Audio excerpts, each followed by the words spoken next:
Ruth Bader Ginsburg by Shanna Corey, illustrated by Margot Lucas. Ruth Bader Ginsburg was a Supreme Court justice and a hero in the fight for women's rights.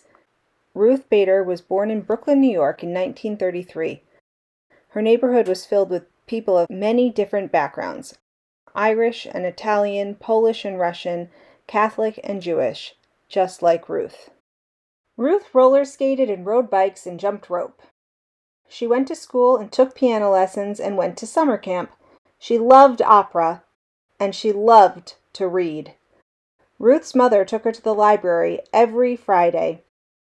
Ruth liked to read about women and girls who had adventures and did things. Ruth wanted to do things too. Reading shaped my dreams, and more reading helped me make my dreams come true, Ruth said.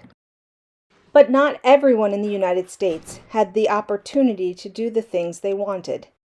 People were often treated differently because of the color of their skin or their religion. Boys and girls were also treated differently. Families sometimes sent their sons to college, but not their daughters.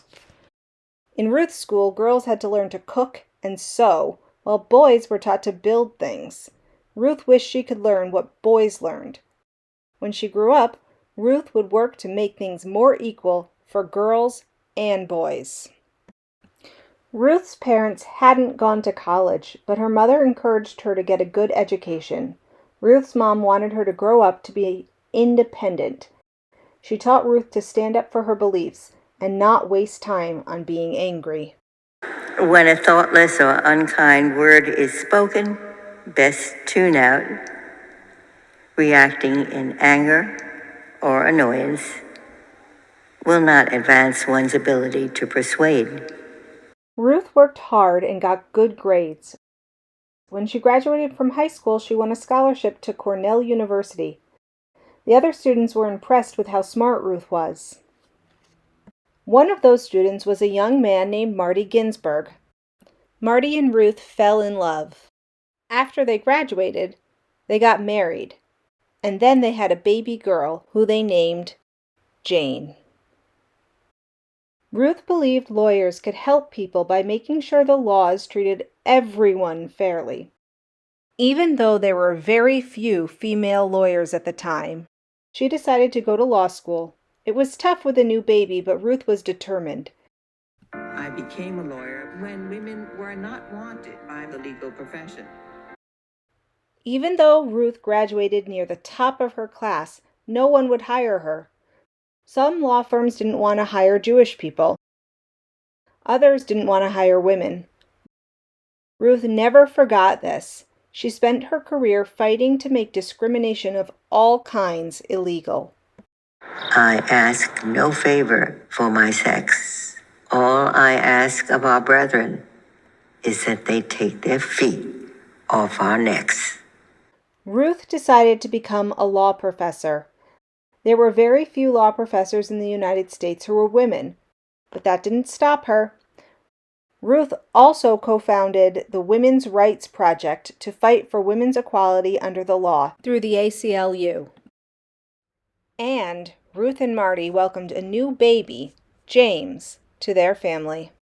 For the next several years, Ruth argued case after case to help expand women's equality. Some of the cases were presented to the highest court in the United States, the Supreme Court. Ruth argued that men and women should be treated the same by their employers, by the government, and by the law. And with each case that she won, the law moved one step closer to treating women equally. Real change happens one step at a time, Ruth said. Ruth spent decades in law school as a professor and with the cases she argued, paving the way for women. She was known to be hardworking and fair.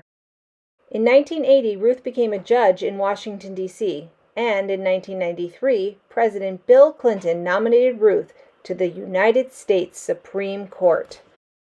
Ruth became the second woman and the first Jewish woman in history to be a U.S. Supreme Court justice.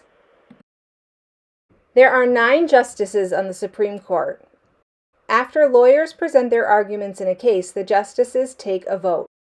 Sometimes most of the justices agreed with Ruth, but sometimes they didn't agree with her, and the Supreme Court ruled in a way that she thought was wrong. When that happened, Ruth remembered her mother's lessons. Instead of getting angry, she stood up for her beliefs and wrote a dissent, a disagreement. Dissents don't usually change the ruling, but they help show people why it might have been wrong. Many losses turn out either immediately or in the long run to be winners. So every time I write a dissent, I'm hoping for one result, either congressional change or the other, that the court will overrule its prior wrong decision. Who is it who said it ain't over till it's over?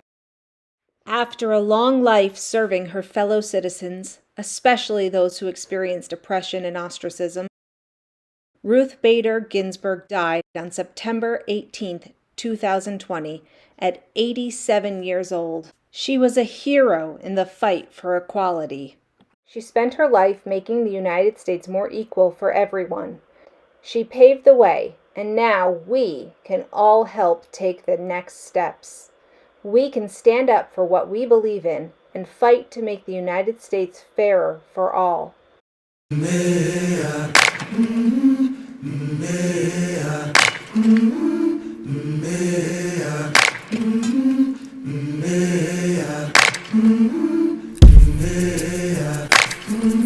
I do what I can when I can, while I can for my people.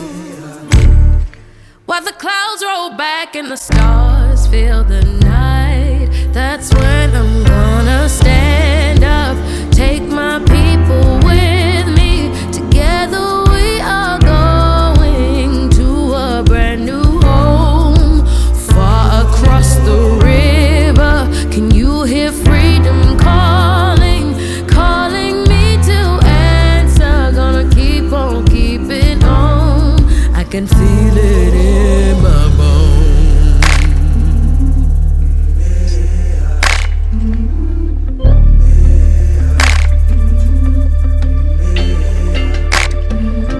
Early in the morning, before the sun begins to shine, we're gonna start moving towards that separating line. I'm wading through muddy waters. You know I gotta make up mine. And I don't mind if I lose any blood on the way to salvation. And I'll fight with the strength that I got until I die.